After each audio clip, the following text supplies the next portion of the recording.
Everyone, welcome to the NEETI Educational Academy. I am Prachi Verma here to provide you some polity lectures. Okay, polity lectures में जो पहला chapter हम deal कर रहे हैं वो है हिस्टोरिकल बैकग्राउंड। हिस्टोरिकल बैकग्राउंड में हमने दो लेक्चर्स को ऑलरेडी कवर कर लिया है। पहले लेक्चर में हमने कंपनी रूल को पढ़ा, सेकेंड लेक्चर में ही कंपनी रूल के एक्सटेंशन को हमने थोड़ा सा पढ़ा, प्लस क्राउन रूल के कुछ एक्ट्स को हमने देखा। थर्ड जो हमारा लेक्चर है उसमें हम क्राउन रूल को स्टडी करेंगे। क्राउन रूल में जो एक्ट्स हैं, और पहला एक्ट जो हम पढ़ने वाले हैं वो है government of India act 1919। Okay, तो चलिए स्टार्ट करते हैं। गवर्नमेंट ऑफ इंडिया एक्ट 1919 जो है, इसे हम मॉन्टेग्यू चेम्सफोर्ड रिफॉर्म भी बोलते हैं। तो हम इसे ऐसा क्यों बोलते हैं, ये है कौन? एक्चुअली उस टाइम पे मॉन्टेग्यू जो है वो थे secretary of state and Chelmsford जो थे वो थे वाइसरॉय, इसलिए इनके नाम से इस एक्ट का नाम पड़ गया मॉन्टेग्यू चेम्सफोर्ड रिफॉर्म। ओके, अब इसके फीचर्स देख लेते हैं कि इस एक्ट में क्या क्या फीचर्स हैं। तो पहला फीचर है कि ये एक्ट जो है ये पहली बार डिक्लेयर करता है कि इसका ऑब्जेक्टिव, गवर्नमेंट का या ब्रिटिशर्स का ऑब्जेक्टिव क्या है, gradual introduction of responsible government. ये रिस्पॉन्सिबल गवर्नमेंट लाना चाह रहे हैं, इनका ऑब्जेक्टिव है धीरे धीरे इंडिया में रिस्पॉन्सिबल गवर्नमेंट को लेकर आना। बट ऐसा क्यों है? तो देखो बैकग्राउंड में क्या चल रहा था। यहाँ पे बात हो रही है 1919 की। 1919 का ऐसा टाइम था जब हिस्ट्री में गांधी जी इंडिया आ चुके। गांधी जी इंडिया कब आए? 1915 में गांधी जी इंडिया आ चुके हैं। ठीक है, आते ही उन्होंने केक खाया था, चंपारण, अहमदाबाद और खेड़ा मिल स्ट्राइक। ठीक है, चंपारण हुआ पहले, फिर अहमदाबाद में स्ट्राइक हुई, फिर खेड़ा सत्याग्रह हुआ। ये तीनों होते हैं गांधी जी के आते ही। अब उसके बाद एक बड़ा इवेंट जो इंडिया में होता है वो होता है होम रूल मूवमेंट।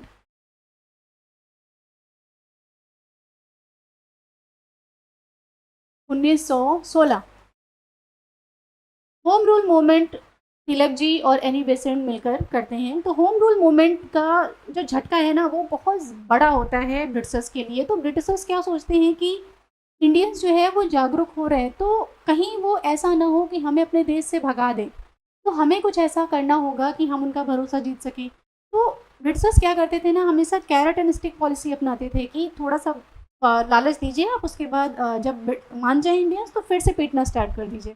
तो ब्रिटिशर्स ने क्या किया, फिर से हमें लालच देना स्टार्ट किया, और वो लालच था गवर्नमेंट ऑफ इंडिया एक्ट 1919 के रूप में।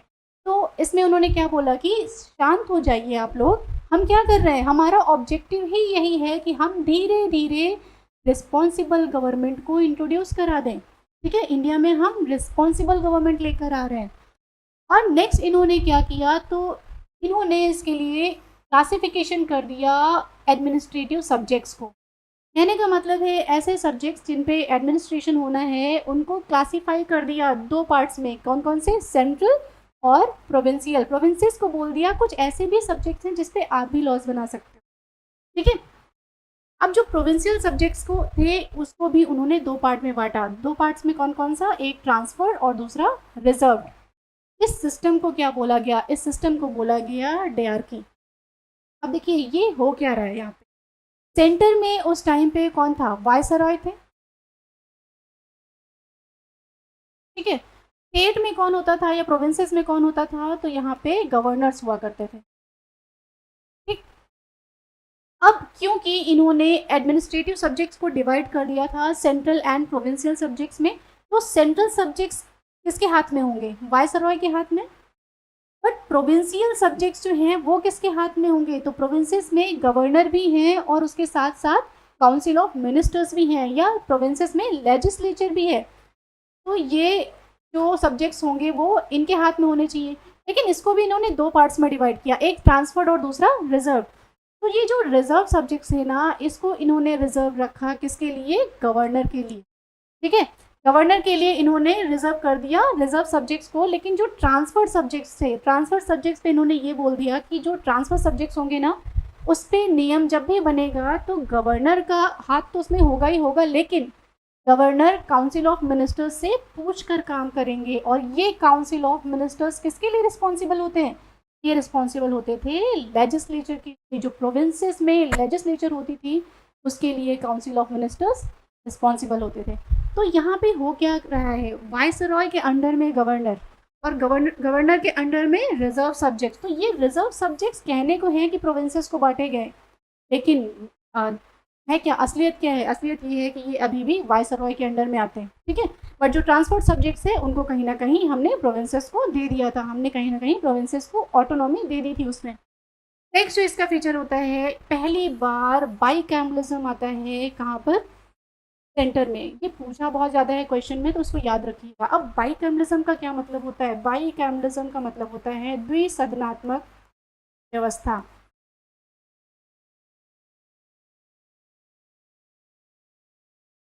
द्विसदन, दो सदन होने चाहिए, बट किसके, देखिए हमने बात की थी कि जो लेजिस्लेटिव काउंसिल है सेंटर की, इंडियन लेजिस्लेटिव काउंसिल, उसे हम मिनी पार्लियामेंट बोलते थे, ठीक है। और अब उस मिनी पार्लियामेंट में बहुत सारे मेंबर्स हो चुके, कहीं ना कहीं वो उस टाइम की पार्लियामेंट थी। अब वो पार्लियामेंट, वो लेजिस्लेचर बाई कैमरल होगा। बाई कैमरल कहने का मतलब है उसमें दो हाउसेस होंगे, एक अपर हाउस और दूसरा लोअर हाउस, ठीक है। अपर हाउस को हम बोलते थे काउंसिल ऑफ स्टेट और लोअर हाउस को हम बोलते थे लेजिस्लेटिव असेंबली, ओके, ठीक है।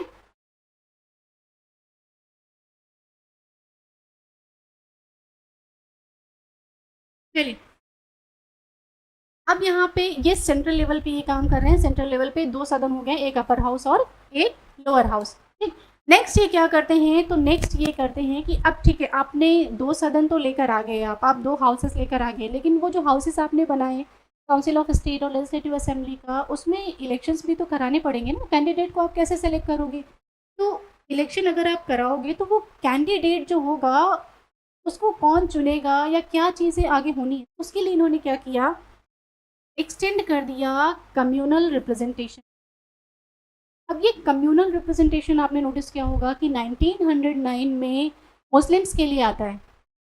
मुस्लिम्स के लिए कम्युनल रिप्रेजेंटेशन में क्या होता है कि मुस्लिम्स कैंडिडेट को केवल मुस्लिम वोटर ही वोट करेंगे, ठीक है, मतलब सेपरेट इलेक्टोरेट। तो यहाँ पर ये क्या कर रहे हैं, 1919 में इसको एक्सटेंड कर रहे हैं, बट किसके लिए एक्सटेंड कर रहे हैं, तो ये कर रहे हैं इंडियन क्रिश्चियंस के लिए, एंग्लो इंडियंस के, यूरोपियंस के लिए और सिख के लिए, ठीक है। मतलब ये कि सिख कैंडिडेट को सिख ही वोट करेंगे, यूरोपियंस कैंडिडेट को यूरोपियन ही वोट करेगा, एंग्लो इंडियंस के जो कैंडिडेट होंगे उनको एंग्लो इंडियंस ही वोट कर सकते हैं, इंडियन क्रिश्चियंस के कैंडिडेट को इंडियन क्रिश्चियंस ही वोट कर सकते हैं, ठीक है। तो अब ये चीज़ें चल रही थी, चलिए ठीक है, आपने ये भी कर दिया, बट वोटर कौन होगा, वोटिंग राइट किसको किसको प्रोवाइड किया जाएगा, तो वो प्रोवाइड किया जाता है लिमिटेड नंबर ऑफ पीपल्स को। अभी की तरह नहीं था कि 18 से ऊपर जितने भी हैं सब वोट कर सकते हैं, नहीं, लिमिटेड नंबर ऑफ पीपल्स ही वोट कर सकते थे। और बेसिस क्या था, वो लिमिटेड नंबर होंगे कौन से, तो वो थे जिसके पास प्रॉपर्टी है, जो टैक्स पे करता है, या फिर अदर क्वालिफिकेशन। अदर क्वालिफिकेशन में मैं जैसे जो एजुकेटेड है, ठीक है। तो ये तीन बेसिस थे वोटिंग के लिए, मतलब वोटिंग राइट सिर्फ इन लोगों के पास होगा, ओके। नेक्स्ट इसका फीचर ये है 1919 एक्ट का कि इस एक्ट के थ्रू एक इस्टेब्लिशमेंट हुआ किसका, पब्लिक सर्विस कमीशन का, ठीक है। और ये पब्लिक सर्विस कमीशन करता क्या था, तो इस पब्लिक सर्विस कमीशन का काम था सिविल सर्वेंट्स को रिक्रूट करना। अभी जैसे होता है ना UPSC, union public service commission, क्या काम करता है, आईएएस को रिक्रूट करना, ठीक है, पीसीएस को रिक्रूट करना। तो ये उस टाइम पे भी वही चल रहा था कि एक पब्लिक सर्विस कमीशन बनाया गया जिसका काम क्या था, सिविल सर्वेंट्स को रिक्रूट करना, ठीक है। नेक्स्ट क्या होता है, इस एक्ट के थ्रू ये बोलते हैं कि एक स्टैट्यूटरी कमीशन आएगा, कब, 10 साल बाद। अब ये स्टैट्यूटरी कमीशन क्या है, ठीक है, एक ऐसा कमीशन जो स्टैट्यूट के थ्रू बना हो, स्टैट्यूट मतलब लॉ के थ्रू बना हो, लेजिस्लेचर के थ्रू बना हो। इस कमीशन का काम क्या होगा, तो ये कमीशन इंडिया में आके ये देखेगा कि जो आने वाले टाइम पे इंडिया में संविधान बनने वाला है उसके लिए इंडिया की कंडीशन कैसी है और इंडिया में किस तरह का संविधान बनना चाहिए, ठीक है। तो ये 10 साल बाद आएगा, मतलब एक्ट कौन सा है 1919, तो 10 साल बाद कहने का मतलब है 1929 में ये कमीशन आएगा, ठीक है। अभी इसको हम थोड़ा सा डिटेल में देखेंगे आगे, ठीक है, अभी आप इतना जान लीजिए, ओके। नेक्स्ट ये क्या करते हैं, ये प्रोविंशियल बजट्स को सेंट्रल बजट से डिफ्रेंशिएट कर देते हैं। पहली बार ये ऐसा होता है कि ये सेपरेट कर दिया जाता है provincial budget and central budget को। ओके, चलिए अब आपका टॉपिक मैंने देखा कि स्टैट्यूटरी कमीशन की भी हमने बात की, तो वो स्टैट्यूटरी कमीशन था क्या? उस कमीशन को नाम दिया गया साइमन कमीशन।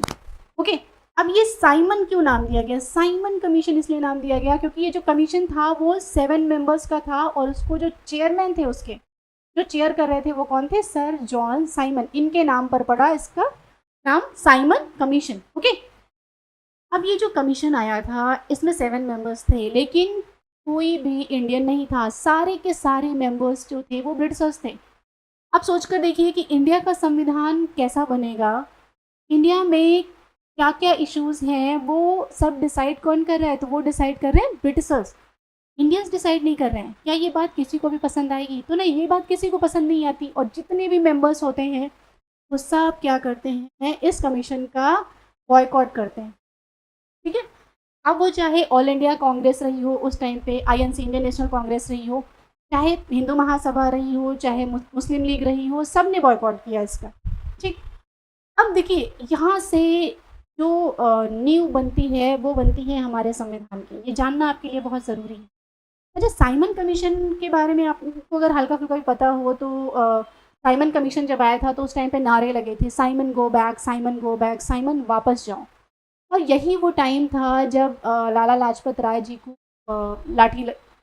जब लाठीचार्ज हुआ था ना, तो लाला लाजपत राय जी उसी में उनकी डेथ हो गई थी। ठीक है, और भगत सिंह ने देख लिया था लाठीचार्ज करते हुए, तो भगत सिंह को बहुत गुस्सा आया कि हम लोग यहाँ पे प्रोटेस्ट कर रहे हैं और लाठीचार्ज हुआ और लाला लाजपत राय जी की उसमें डेथ भी हो गई, तो अब मैं बदला लूँगा। तो भगत सिंह क्या करते हैं ना, जनरल डायर की हत्या करवा देते हैं। ठीक, और इसी हत्या की वजह से उनको फाइनली फांसी हो जाती है। तो सारी चीज़ें ना कनेक्टेड हैं। ठीक, तो ये वही साइमन कमीशन है। ओके, अब देखिए यहाँ पे जो ये जो साइमन कमीशन आता है ना, तो जब सब लोग प्रोटेस्ट कर रहे होते हैं तो ब्रिटिशर्स ना बिल्कुल झल्ला जाती हैं और बोलते हैं ठीक है, नहीं करना हमें कुछ, जाओ तुम बना लो अपना संविधान। ठीक है, तो ये जब बोलते हैं ऐसे, तो इसी टाइम के बाद एक 1928 में इंडियंस जो है वो पहली बार ट्राई करते हैं अपना संविधान बनाने की, और वो ट्रायल होता है नेहरू रिपोर्ट के तहत।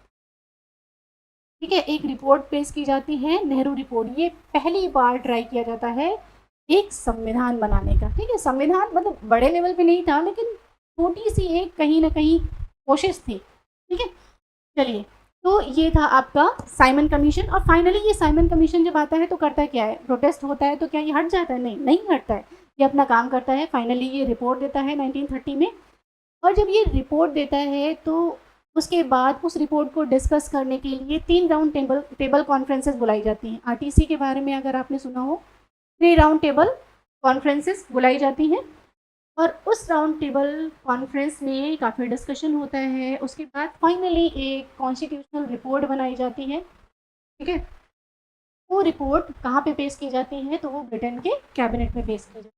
ठीक है, चलिए हरप्रीत 1 मिनट बेटा, हाँ माइक थोड़ा गड़बड़ हो गया, कट कर देना यहाँ से।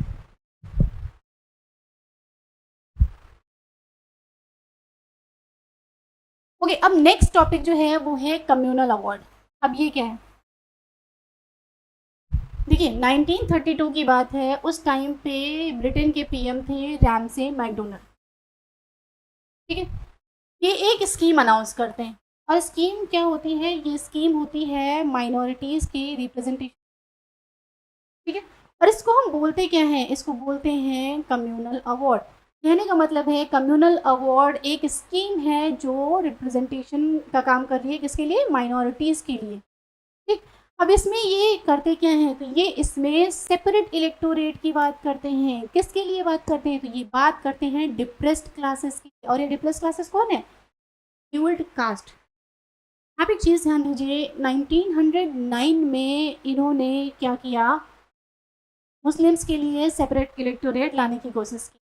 ठीक है, 1919 में देख रहे हैं कि ये उस चीज़ को और ज़्यादा एक्सटेंड करते हैं, सिख के लिए कर देते हैं, एंग्लो इंडियंस के लिए करते हैं, यूरोपियंस के लिए करते हैं, इंडियन क्रिश्चियंस के लिए भी करते हैं। लेकिन 1932 में ये फिर से बात करते हैं सेपरेट इलेक्टोरेट की, और इस बार तो हद हो गई। इस बार रिलीजन के बेसिस पे नहीं तोड़ा जा रहा है, इस बार तोड़ा जा रहा है कास्ट के बेसिस पे। ठीक है। तो गांधी जी उस टाइम पे इंडिया में थे और इनको ये बात पसंद नहीं आती है। और गांधी जी उस टाइम पे थे कहाँ? उस टाइम पे ये पूना की जेल में बंद थे। पूना में येरावाड़ा जेल में गांधी जी बंद थे। गांधी जी को जब इस बात की भनक लगती है, अच्छा गांधी जी में देखिए बात क्या थी कि ये जेल में बंद है लेकिन वहाँ भी ये बैठ गए अपना धरने पे, है ना, धरने पे नहीं सॉरी, ये फास्ट अनटू डेथ करते हैं कि मैं तब तक नहीं अन्न ग्रहण करूंगा जब तक इस बात को डिनाई ना कर दिया जाए, जब तक ये चीज़ आप पीछे न ले लें कि आप सेपरेट इलेक्टोरेट नहीं लेकर आएंगे। तो होता क्या है, गांधी जी और अंबेडकर जी के में एक एग्रीमेंट साइन होता है। उस एग्रीमेंट को हम बोलते हैं पूना पैक्ट। और फाइनली गांधी जी की जीत होती है और होता क्या है, ज्वाइंट हिंदू इलेक्टोरेट ही रहता है, कोई भी सेपरेट इलेक्टोरेट नहीं रहेगा, वो भी एससी के लिए। ठीक है। तो अब यार अम्बेडकर जी ऐसे तो नहीं मानने वाले थे, उन्होंने बोला कि ऐसे तो माइनॉरिटीज़ को रिप्रेजेंटेशन ही नहीं मिलेगा, तो कुछ तो करिए आप। होता क्या है, फाइनली रिजर्वेशन रख दिया जाता है, कुछ सीट्स जो हैं वो रिजर्व कर दी जाती हैं, किसके लिए? डिप्रेस्ड क्लासेस के लिए। तो यहाँ से स्टार्ट होता है आपका रिजर्वेशन। ठीक है, चलिए ओके। अब जो नेक्स्ट एक्ट है वो है गवर्नमेंट ऑफ इंडिया एक्ट 1935। ये एक्ट, इस एक्ट में ये बोला जाता है कि ये सेकेंड माइलस्टोन है टुवर्ड्स कंप्लीटली रिस्पॉन्सिबल गवर्नमेंट। हमने गवर्नमेंट ऑफ इंडिया एक्ट 1919 देखा, उसमें ब्रिटिशर्स क्या बोलते हैं कि हम ग्रेजुअली रिस्पॉन्सिबल गवर्नमेंट को इंट्रोड्यूस कर रहे हैं। ठीक है। अब 1935 में ये क्या बोलते हैं, हम कंप्लीटली रिस्पॉन्सिबल गवर्नमेंट लेकर आ रहे हैं। तो ऐसा क्या हुआ था कि ब्रिटिशर्स अचानक से कंप्लीटली रिस्पॉन्सिबल गवर्नमेंट पे आ गए? तो देखिए चल क्या रहा था, 1915 का जो टाइम था, उस टाइम पे गांधी जी इंडिया आ चुके थे और गांधी जी ने इंडिया आते ही सबसे पहले केक खाया था। केक का यहाँ मतलब है कि Champaran Satyagraha, Ahmedabad mill strike and Kheda Satyagraha, ये तीन चीज़ें होती हैं गांधी जी के टाइम पे। ठीक है। 1916 का जो टाइम होता है, उस टाइम पे आता है आपका होम रूल मूवमेंट।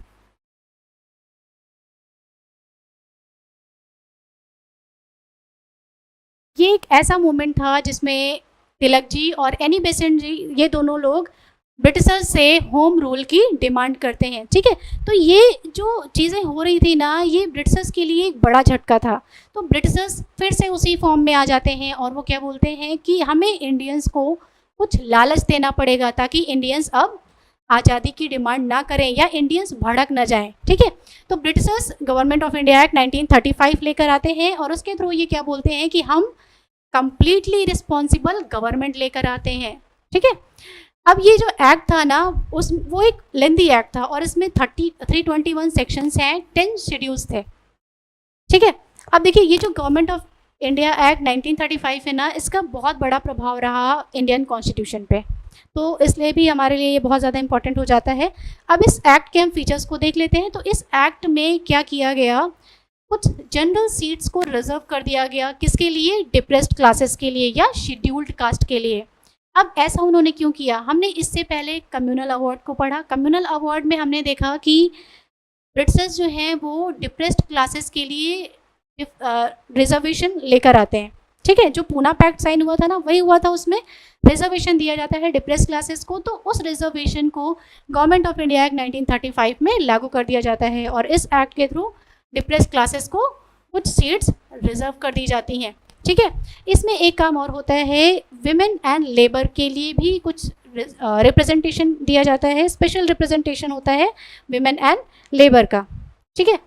नेक्स्ट यहाँ पे क्या किया जाता है, पावर्स को डिवाइड कर दिया जाता है सेंटर और यूनिट्स के बीच में 3 लिस्ट के फॉर्म में। अब वो लिस्ट कौन कौन सी थी? तो पहली थी federal list, second one is provincial list and third one is concurrent list. अब ये लिस्ट क्या है, देखिए फेडरल लिस्ट एक ऐसी लिस्ट थी जिसमें कुछ सब्जेक्ट्स थे, ऐसे सब्जेक्ट्स जिन पे सेंटर लॉ बना सकता है, इसमें 59 आइटम्स थे। प्रोविंशियल लिस्ट एक ऐसी लिस्ट थी जिसमें ऐसे सब्जेक्ट्स थे जिन पे प्रोविंसेस लॉ बना सकते हैं। कॉन्करेंट लिस्ट पे प्रोविंसेस और सेंटर दोनों लॉ बना सकते हैं। ठीक है। नेक्स्ट फीचर जो है, इस एक्ट के थ्रू इंडियन काउंसिल को अबॉलिश कर दिया जाता है। ये वही काउंसिल है जिसको गवर्नमेंट ऑफ इंडिया एक्ट 1858 के थ्रू बनाया गया था। ठीक है। अब उस काउंसिल की कोई नीड नहीं रही तो इंडियन काउंसिल को अबॉलिश कर दिया जाता है। गवर्नमेंट ऑफ इंडिया एक्ट 1935 के थ्रू ही एक फेडरल कोर्ट कॉन्स्टिट्यूट किया जाता है एंड इसी के through reserve bank of India RBI को भी स्टैब्लिश किया जाता है। ठीक है, अब जो गवर्नमेंट ऑफ इंडिया एक्ट 1919 में डीआरकी आई थी ना, डीआरकी क्या था, प्रोविंशियल सब्जेक्ट्स को दो टाइप से बांटा गया था, पहला ट्रांसफर्ड और दूसरा रिजर्व। ठीक है, तो उसको हमने क्या बोला था, डीआरकी। अब उस डीआरकी को अबॉलिश कर दिया जाता है एट द प्रोविंशियल लेवल। ठीक है, कि अब प्रोविंसेस में डीआरकी नहीं रहेगी, अब प्रोविंसेस को ऑटोनॉमी दी जा रही है। लेकिन ब्रिटिशर्स एक गलती करते हैं और वो गलती होती है कि ये सेंटर में डीआरकी को इंट्रोड्यूस करा देते हैं, जो कि एक फेल्ड अटेम्प्ट होता है इनका। ठीक है, ये सक्सेसफुल नहीं होता है। ओके, अब देखिए जैसा कि हमने बात की कि ये डीआरकी हटा देते हैं प्रोविंसेस, तो कहने का मतलब क्या है कि ये ऑटोनॉमी दे रहे हैं प्रोविंसेस को, और इसके लिए ये एक काम और करते हैं, जो टोटल 11 प्रोविंसेस थे ना, उसमें से 6 प्रोविंसेस में ये बाई कैमरल लेजिस्लेचर लेकर आते हैं। ठीक है, by cameral legislature, government of India act 1919 में हमने देखा था ना कि सेंटर पे बाई कैमरल लेजिस्लेचर को इंट्रोड्यूस कराया जाता है, वैसे ही 1935 में बाई कैमरलिज्म को प्रोविंसेस में भी इंट्रोड्यूस करा दिया जाता है। ओके, 1935 के थ्रू बर्मा जो है, जो आज का म्यांमार है, इसको इंडिया से सेपरेट कर दिया जाता है और 2 नए प्रोविंसेस भी बनाए जाते हैं, और वो कौन कौन से, एक तो उड़ीसा और दूसरा सिंध। ठीक है, गवर्नमेंट ऑफ इंडिया एक्ट 1935 का एक फीचर और था, इस फीचर के अंदर क्या होता है, एक ऑडिटर जनरल ऑफ इंडिया को अपॉइंट कर दिया जाता है। ऑडिटर जनरल ऑफ इंडिया क्या करेंगे, ऑडिटर जनरल ऑफ इंडिया का काम है ऑडिट करना। किस चीज़ को ऑडिट करना, अकाउंट्स को ऑडिट करना। किसके अकाउंट्स को, फेडरेशन एंड प्रोविंसेस के अकाउंट को। ठीक है, जो फेडरेशन है मतलब सेंटर है, सेंटर या फिर प्रोविंसेस, दोनों के अकाउंट्स को ऑडिट करना। देखिए होता क्या है ना कि अकाउंट्स, किस टाइप के अकाउंट, जैसे मान लीजिए कि कोई स्कीम आ रही है तो उसमें कुछ पैसा अलॉट किया जा रहा है, तो वो कितना पैसा अलॉट किया जा रहा है, जितना पैसा अलॉट किया जा रहा है क्या वो सही डायरेक्शन में जा रहा है, उसी काम के लिए यूज़ हो रहा है, कहीं करप्शन तो नहीं हो रहा है। तो इन सारी चीज़ों की ना ऑडिटिंग, ये सारा काम किसका था, तो वो काम था ऑडिटर जनरल ऑफ इंडिया का। ओके, ठीक है, तो ये था government of India act 1935। Okay, तो अब जो नेक्स्ट एक्ट है आपका वो है इंडियन इंडिपेंडेंस एक्ट ऑफ 1947। तो चलिए देखते हैं इस एक्ट के थ्रू क्या होता है। देखिए, Feb 20, 1947 ये वो दिन था जिस दिन ब्रिटेन के पीएम जो होते हैं क्लीमेंट एटली, ये डिक्लेयर कर देते हैं कि अब इंडिया में ब्रिटिशर्स का रूल ख़त्म हो रहा है। ठीक है, 20 फेब 1947 को क्लीमेंट एटली जो ब्रिटेन के पीएम थे वो क्या बोलते हैं कि अब ब्रिटेन का जो रूल है इंडिया में वो ख़त्म हो रहा है। तो जब इंडिया में ब्रिटेन का रूल ख़त्म होगा तो अब पावर जाएंगी किसके हाथ में, तो अब पावर जाएंगी रिस्पॉन्सिबल इंडियन हैंड्स में। ठीक है, अब इन्होंने ये डिक्लेयर किया था कि ये काम होगा कब तक, 30 जून 1948 तक। मतलब ये है कि 30 जून 1948 में इंडिया को आज़ादी मिलने वाली थी। तो क्या ये उसी दिन हुआ, नहीं, हमें सबको पता है कि ये हुआ कब, 15 अगस्त 1947 में। बट ऐसा हुआ क्यों, देखिए 30 जून 1948 इन्होंने डेट डिक्लेयर की थी, और जैसे इन्होंने डेट डिक्लेयर की मोहम्मद अली जिन्ना, मुस्लिम लीग, ये सब चिल्लाने लगे पार्टीशन पार्टीशन पार्टीशन, हमें क्या चाहिए, पार्टीशन चाहिए। ठीक है, बंटवारा। और यही वो वजह थी कि ऑल ओवर इंडिया में कई जगह पे दंगे हो रहे थे। कैलकाटा का रीज़न कह लें या फिर हम पाकिस्तान के आसपास वाला रीज़न कह लें, यहाँ पे बहुत बड़े लेवल पे वायलेंस हो रहा था। ठीक है, तो इस वायलेंस को देख के फाइनली ब्रिटिशर्स को ये काम जल्दी करना पड़ा कि नहीं, इतना वेट हम नहीं कर सकते, क्योंकि अगर हमने इतना वेट कर लिया तो बहुत लोग मारे जाएंगे। फाइनली 3 जून 1947 को लॉर्ड माउंटबेटन क्या करते हैं, ये एक पार्टीशन प्लान लेकर आते हैं, और उस पार्टीशन प्लान को क्या बोला गया, माउंटबेटन प्लान।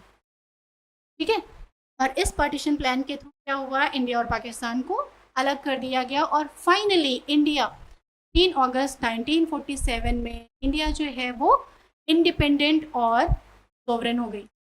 ठीक है, ये क्वेश्चन पूछा जाता है कि 15 अगस्त 1947 में इंडिया का स्टेटस क्या था। तो इंडिया का स्टेटस था, एक तो इंडिपेंडेंट, वो आज़ाद थी, दूसरा वो सोवरेन थी। सोवरेन कहने का मतलब है कि अपने डिसीजन खुद ले सकती थी। ठीक है, चलिए इस एक्ट के थ्रू एक चीज़ और की गई कि जो वायसरॉय का ऑफिस था उसको भी अबॉलिश कर दिया गया। अब आप खुद सोच कर देखिए ना कि ब्रिटिशर्स देश से जा रहे हैं, तो ये जो वायसरॉय की पोस्ट है उसकी हमें कोई ज़रूरत है क्या? बदलनी चाहिए, सिंपल सी बात है ना। गुलामी की जंजीरों में हम लोग इतने दिन से जकड़े हुए थे, तो अब हम इस पोस्ट का क्या करेंगे? तो वायसरॉय की पोस्ट को फाइनली अबॉलिश कर दिया जाता है और इस पोस्ट को अब किस में कन्वर्ट किया जाएगा? तो वो किया जाएगा गवर्नर जनरल में। अब जो दो डोमिनियन तैयार की गई हैं, एक इंडिया दूसरा पाकिस्तान, उन दोनों में एक गवर्नर जनरल होगा और इस गवर्नर जनरल को अपॉइंट कौन करेगा?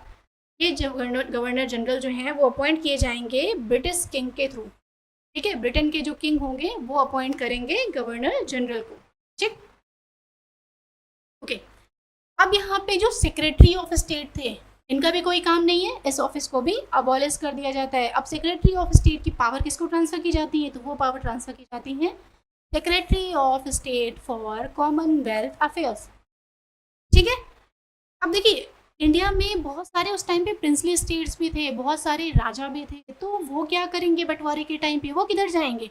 तो उनके पास तीन ऑप्शन थे। पहला, या तो आप डोमिनियन ऑफ इंडिया को ज्वाइन कर लीजिए, या फिर आप डोमिनियन ऑफ पाकिस्तान को ज्वाइन कर लीजिए, या फिर आपका मन है तो इंडिपेंडेंट रह जाइए, कोई इशू नहीं है। ठीक है, तो इनके पास तीन ऑप्शन हैं, या तो आप इंडिया में जाइए, या आप पाकिस्तान को ज्वाइन कर लीजिए, या फिर आप स्वतंत्र रहिए। ठीक, अब इस एक्ट के थ्रू एक काम और किया जाता है कि ब्रिटिश मोनार्क थे, उनके पास एक पावर थी बिल्स को वीटो करने की, बिल्स पे रोक लगाने की, तो वो पावर भी फाइनली खत्म कर दी जाती है इस एक्ट के थ्रू। ठीक है, तो ब्रिटिश मोनार्क के पास अब ये पावर नहीं रहेगी कि वो किसी भी बिल को वीटो कर सकें, किसी बिल को रोक सकें या रिजर्व कर सकें खुद देखने के। ठीक है, तो अब ये पावर किसके पास जाएगी? अब वीटो करने की पावर जाएगी, सिंपल सी बात है, गवर्नर जनरल के पास। ओके, अब गवर्नर जनरल के पास पूरी पावर हो जाएगी किसी भी बिल को सहमति देंगे या नहीं देंगे। ये किस पे डिपेंड करेगा? गवर्नर जनरल पे। ठीक है, तो ये बिल को एसेंट देना अब किसके हाथ में है?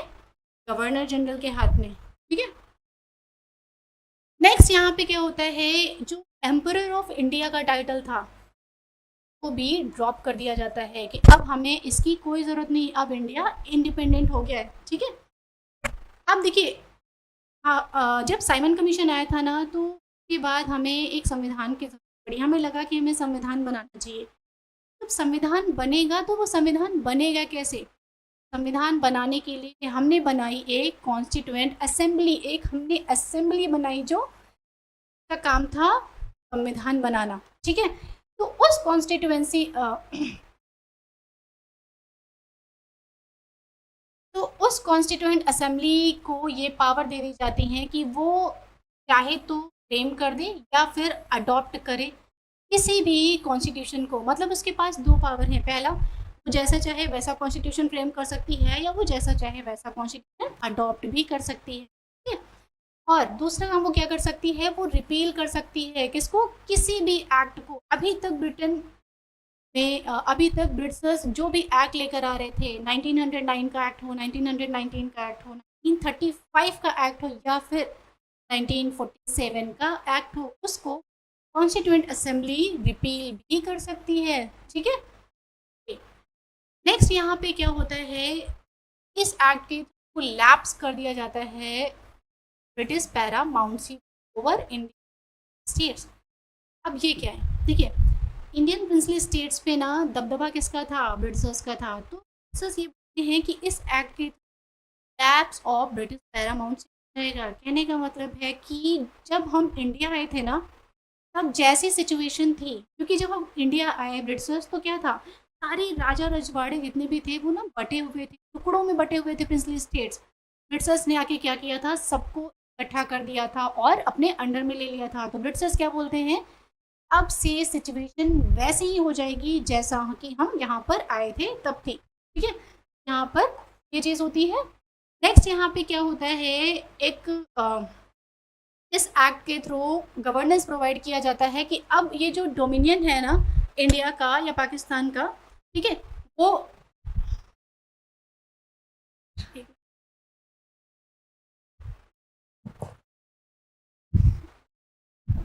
ठीक है, तो नेक्स्ट क्या होता है, इस एक्ट के थ्रू प्रोवाइड कर दिया जाता है governance of each dominion by government of India act 1935।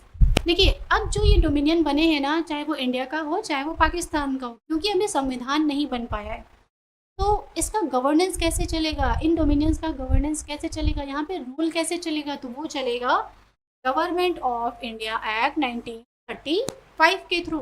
ठीक है, चलिए अब यहाँ पे जो कॉन्स्टिट्यूएंट असेंबली है, इसको एक पावर और दे दी जाती है और बोला जाता है कि आप अपने टेरिटरी के लिए, आपकी जो टेरिटरी है ना, इंडियन डोमिनियन की बात करें तो इंडिया की टेरिटरी, और पाकिस्तान डोमिनियन की बात करें तो उसकी जो टेरिटरी है उसके लिए आप क्या कर सकते हो, लेजिस्लेट कर सकते हो, मतलब लॉज बना सकते हो। ठीक है, तो कॉन्स्टिट्यूएंट असेंबली को ये पावर भी दी जाती है। चलिए, अब ये सारी चीज़ें यहाँ पे होती हैं, ये फीचर्स होते हैं इंडियन इंडिपेंडेंस एक्ट 1947 के। अब फाइनली जब इंडिया आज़ाद हो जाता है तो होता क्या है, जब इंडिया आज़ाद हो जाता है तो लॉर्ड माउंटबेटन जो है वो पहले गवर्नर जनरल बनते हैं इंडियन डोमिनियन के। नया डोमिनियन बनता है इंडिया का, उसके गवर्नर जनरल कौन होते हैं पहले, तो वो होते हैं लॉर्ड माउंटबेटन। लॉर्ड माउंटबेटन क्या करते हैं, जवाहरलाल नेहरू को पहला पीएम बनाते हैं इंडिपेंडेंट इंडिया का। ठीक है, और ये जो कॉन्स्टिट्यूएंट असेंबली थी ना, ये कॉन्स्टिट्यूएंट असेंबली जो है वो इंडिया की पार्लियामेंट बन जाती है। ठीक है, ये चीज़ें कहीं ना कहीं हो रही थी इंडियन इंडिपेंडेंस एक्ट 1947 के तहत। ओके, यहाँ से हिस्टोरिकल बैकग्राउंड वाला चैप्टर आपका खत्म होता है। नेक्स्ट जो हम चैप्टर पढ़ने वाले हैं आपका मेकिंग ऑफ द कॉन्स्टिट्यूशन, तो कंटिन्यू रखिएगा आप। ठीक है, चलिए, थैंक यू।